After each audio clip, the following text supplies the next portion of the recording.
Halo guys, bertemu lagi bersama aku, Suster Noi, si suster cantik yang hobi nonton film dan menghibur kalian semua. Kali ini aku akan menceritakan film fantasi komedi. Mau tahu ceritanya? Langsung aja, check it out. Di sebuah desa nelayan, seorang gadis kecil yang bernama Seng sedang bermain di tepi danau sambil melihat ayahnya yang sedang bersiap-siap bekerja. Si ayah menakut-nakuti Seng dengan mengatakan di danau tersebut ada siluman. Ketika Seng mengamati air, dia dikejutkan dengan kemunculan ayahnya. Karena ketakutan, Seng menangis. Ayahnya mencoba menghibur si Seng, namun tiba-tiba si ayah terseret sesuatu dari bawah air. Seng terus tertawa karena dikira ayahnya sedang menghiburnya, hingga ayahnya menghilang dan muncullah darah di dalam air. Setelah kejadian itu, warga segera memanggil pendeta untuk membunuh siluman. Pendeta meledakkan bom ke dalam air sambil membaca mantra. Seketika ikan pari raksasa muncul. Warga menangkap ikan tersebut, namun seorang biksu yang bernama Jang mengatakan bahwa itu ikan pari biasa. Ternyata Jang merupakan seorang pemburu siluman. Karena warga tidak percaya, Jang pun dihajar bahkan sampai digantung. Warga yang merasa di danau sudah aman, mereka pun lompat ke dalam air. Tiba-tiba siluman datang melahap salah satu warga.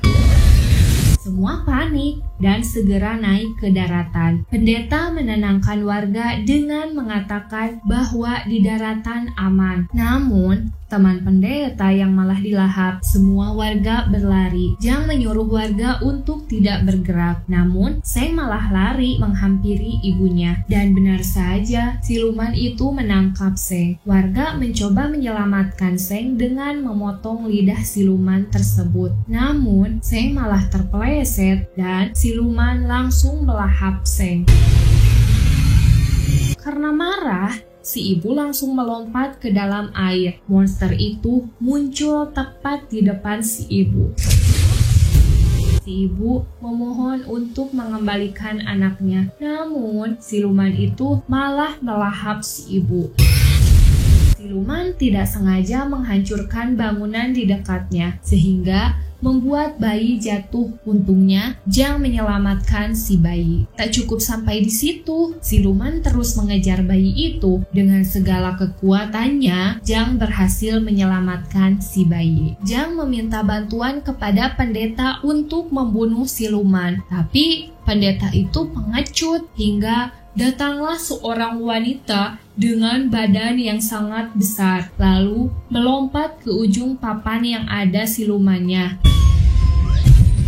Sehingga siluman tersebut terbang ke arah bangunan warga dengan mendarat tepat di atas pendeta. Karena sudah tidak berdaya, siluman itu berubah jadi pria tampan. Melihat hal itu, warga akan membunuh si pria, namun Jang menghentikannya. Jang mulai melakukan ritual dengan cara menyanyi. Karena kesal, si pria memukuli si Jang. Untungnya, seorang wanita datang dan langsung menghajar si pria dan mengubahnya jadi boneka. Wanita itu ternyata pemburu siluman juga yang bernama Duan. Warga menyambut Duan dengan hormat karena menganggap hanya Duan pemburu siluman yang sesungguhnya. Jang pergi menemui si guru. Dia kesal kepada dirinya karena tidak mampu menyelamatkan banyak nyawa. Si guru pun menenangkan Jang bahwa dirinya telah menyelamatkan bayi kecil. Singkat cerita, pada malam hari, Jang mendatangi sebuah restoran. Di sana, dia melihat banyak orang yang sedang makan. Jang disambut oleh seorang wanita. Wanita itu mengajak Jang untuk berkeliling melihat-lihat restoran. Namun, karena Jang tahu wanita itu siluman, dia pun meminta untuk menunjukkan wajah aslinya karena tahu Jang bukan manusia biasa. Siluman itu menyerang Jang. Untungnya Duan datang dan segera menghajar siluman itu sampai jadi debu.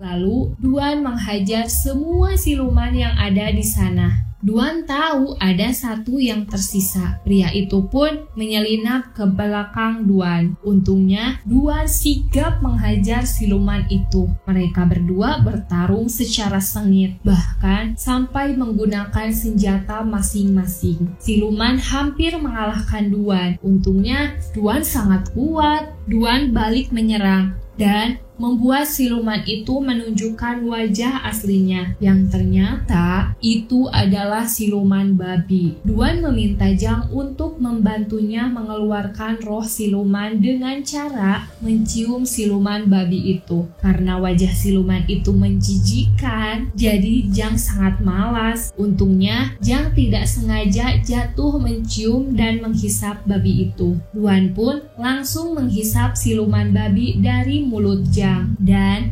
memasukkan ke dalam kantongnya. Namun, siluman itu terlalu kuat dan melepaskan diri dari kantong Duan.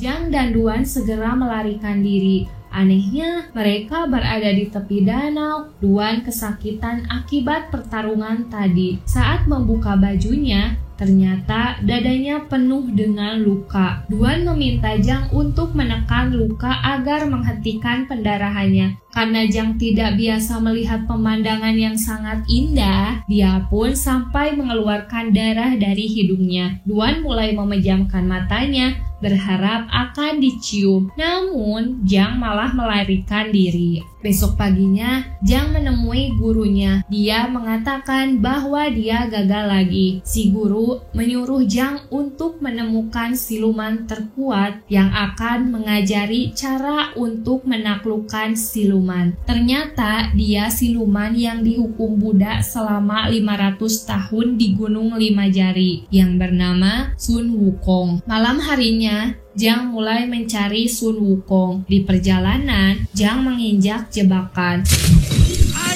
Lalu datanglah sekelompok orang. Awalnya seperti orang jahat, namun siapa sangka mereka anak buah Duan. Duan melakukan itu karena cinta kepada Jiang. Namun Jiang menolaknya. Karena ditolak, Duan pun marah dan mengurung Jiang. Adik Duan mengajarkan Duan menari agar Jiang menyukainya. Namun, karena Duan terlalu tangguh, maka adiknya menempelkan jimat agar Duan mengikuti gayanya. Di tempat lain, adiknya menghajar anak buah Duan. Jadi, Duan pun menghajar Jiang. Hingga jimat itu menempel di Jiang. Karena merasa bersalah, Duan pergi. Sementara adiknya mulai menari. Karena jimat menempel di Jiang, Jiang pun mengikuti gaya adiknya itu. Kesal melihat Jiang goyang-goyang, anak buah Duan pun menghajarnya. Untungnya, adik Duan segera datang. Ketika keributan terjadi, mereka dikejutkan dengan kedatangan siluman babi yang begitu besar. Untuk menyelamatkan nyawa, mereka segera masuk ke dalam kereta kencananya. Babi itu mengejar mereka. Karena tidak terkejar, babi itu tiba-tiba berada di depan kereta kencana dan menghancurkannya. Untungnya, mereka semua selamat. Babi itu tidak menyerah. Ketika akan menyerang mereka, tiba-tiba seorang pria muncul dan menyerang babi.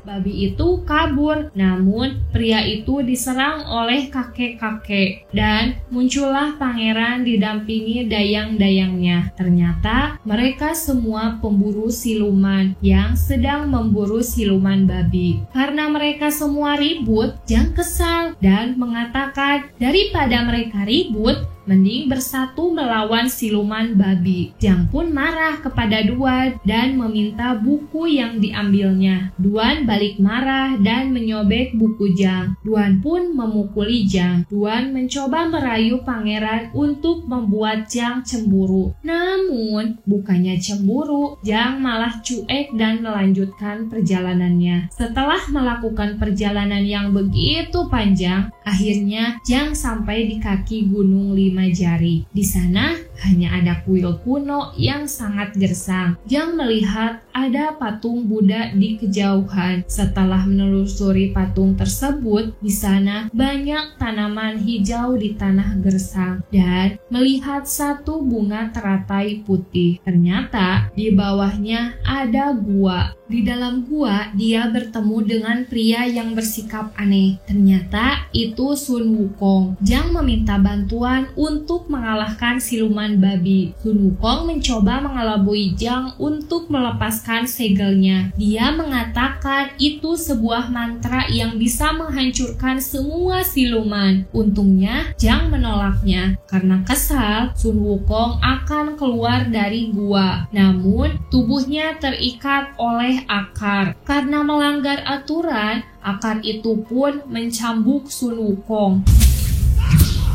Jang merasa kasihan pada Sun Wukong dan memberinya pisang. Karena kebaikan Jang, Sun Wukong memberitahu cara untuk mengalahkan siluman babi, yaitu dengan cara membawa gadis cantik untuk bernyanyi dan menari di bawah bulan purnama. Tiba-tiba, Duan muncul dari atas dan menawarkan diri untuk rencana mereka. Namun, Jang malah menyuruh Duan keluar. Berbeda dengan Sun Wukong, dia malah mengajari Duan menari. Malam pun tiba. Duan dan Jang telah bersiap. Duan mulai menari dan menyanyi diiringi musik yang dimainkan Jang. Jang sangat terpesona dengan penampilan Duan. Tak lama, terdengar suara gemuruh dan melihat siluman babi telah tiba.